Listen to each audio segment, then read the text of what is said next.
ஆச்சி மசாலா. எந்த சமையலும் ருசி தேடும் ரகசியம். 20 ரூபாய். திரு நாஞ்சில் சம்பத் தமிழக வெற்றி கழகத்துடைய பிரச்சார செயலாளர் நாஞ்சில் சம்பத் செய்தியாளர்களை சந்திக்கிறார். கேட்கலாம். அடுத்த ஆட்சி அமைப்பதற்கு கவர்னரை சந்திக்க விரைவில் போவார். எப்ப போறாரு சார்? அதற்கான இருக்கா? இன்னைக்கோ நாளைக்கோ போவார். இல்ல சார், கூட்டணி அதாவது இன்னும் 118 இடங்கள் தேவைன்ற நிலையில 10 எம்எல்ஏஸ் தேவைப்படுறாங்க. அது தானா வரும் தம்பி.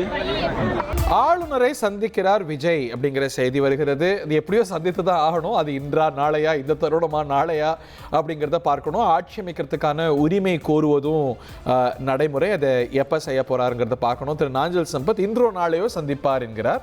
அந்த முடிவு அதிகாரப்பூர்வமா அவங்க அறிவிக்கணும். திரு நாஞ்சில் சம்பத் இண்டிகேஷன் கொடுக்கிறார். இன்றோ நாளையோ ஆளுநரை சந்திக்கிறார் என்று. ஆளுநர் இன்னைக்கு வர்றதா நம்ம நேற்று செய்தி பார்த்தோம். இன்று திரு தமிழ்நாட்டுடைய ஆளுநர் வருகிறார். நீ இப்ப இணைந்திருக்கக்கூடிய நேயர்களுக்காக தமிழ்நாட்டுக்கு பொறுப்பு ஆளுநர் தான் இருக்கிறாருங்கிறத பார்க்கின்றோம். இதுக்கு முன்னாடி ஆளுநராக இருந்த திரு RN ரவி மேற்கு வங்கத்துக்கு மாறுதலாகி போயிருக்கிறார். அதனால கேரளாவுடைய ஆளுநர் அர்லேக்கர் தான் தமிழ்நாட்டுக்கு பொறுப்பு ஆளுநராக இருக்கிறார்.